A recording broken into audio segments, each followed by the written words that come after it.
President Donald Trump speaks in Manchester, New Hampshire, a day before the state's 2020 primary. Drew Ongerer, Getty Images. President Donald Trump doesn't have much of a primary fight on his hands, but Republican voters are nevertheless turning out in droves for him, a warning sign for Democrats in November. The massive turnout is a reflection of organic enthusiasm among conservatives and a sophisticated effort by Trump's campaign to rev up its get-out-the-vote machine ahead of the general election. Trump and Vice President Mike Pence traveled to Iowa and New Hampshire ahead of voting, and the campaign flooded the two states with high-profile surrogates and launched a Facebook advertising blitz reminding supporters to cast ballots. The efforts are paying off, with Republicans turning out in historic numbers. Trump received more than 31,000 votes in the Iowa caucus, surpassing the 25,000 Democrats who turned out during Barack Obama's successful 2012 re-election bid. Trump's share was more than 4 times the number of Republicans who caucused during George W. Bush's 2004 re-election campaign. The vote totals in New Hampshire were even starker.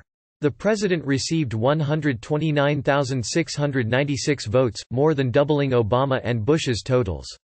While it's unclear what the figures might portend for the general election, the president's job approval numbers remain stuck in the mid-40s in most surveys. The results highlight the degree to which Trump's base is energized. A little more than a year after the president's party suffered sweeping losses in the midterm elections, Republicans are bent on ensuring that Trump wins a second term. There is a personal vote for Donald Trump that is unshakable, said John Couvillon, a Louisiana-based pollster who has been tracking the primary totals. Republican voters are willing to go out to vote for Trump even though he doesn't have a formidable primary challenge. Couvillon has also been monitoring early totals in Tennessee, which holds its primary on March 3. Despite the lack of a serious contest, Republican turnout in the state is down only 3% from 2016, when the party was in the thick of a fiercely competitive primary. Republicans such as Ralph Reed, the founder and chairman of the Faith and Freedom Coalition, said Trump's record on issues dear to conservatives drove turnout in the first 2 states.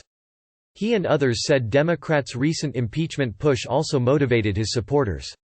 Impeachment has lit a fire under the Trump base, and I anticipate it will burn until Election Day in November, said former Minnesota Senator Norm Coleman, chairman of the pro-Trump Republican Jewish Coalition. Voter intensity is a key element in electoral success. Jeff Link, a veteran Iowa-based Democratic strategist, said Trump's relentless focus on his conservative base, which he called the George W. Bush strategy on steroids, had bolstered his numbers. Yet Trump's turnout is also by design. Hoping to drive up its numbers, drown out primary opposition, and send a message to Democrats, the Trump campaign dispatched hundreds of field staff to New Hampshire and set up an operation to reach out to supporters by phone. Trump's campaign treated Iowa and New Hampshire as a dry run for its general election turnout operation across battleground states. The strategy has echoes of 2004 and 2012, when Bush and Obama built up massive organizations while the rival party fought among themselves in splintered primaries. Both presidents used the advantage of time to develop get-out-the-vote operations, raise money, and contact supporters well in advance of Election Day. This is the problem that every party finds itself in when it's running against an incumbent president, said Scott Jennings, who served as a top political aide in the George W. Bush White House. Trump is going to be difficult to beat, just like Obama was difficult to beat and just like Bush was difficult to beat. The primaries have created some measure of consternation for the Trump team, which has been working to stave off the kind of embarrassment that incumbent George H. W. Bush faced in 1992 when he won New Hampshire by a closer-than-expected margin over primary challenger Pat Buchanan. The president's orbit took notice that Republican rival Bill Weld won a single delegate in Iowa, and Trump advisers were closely watching the New Hampshire totals.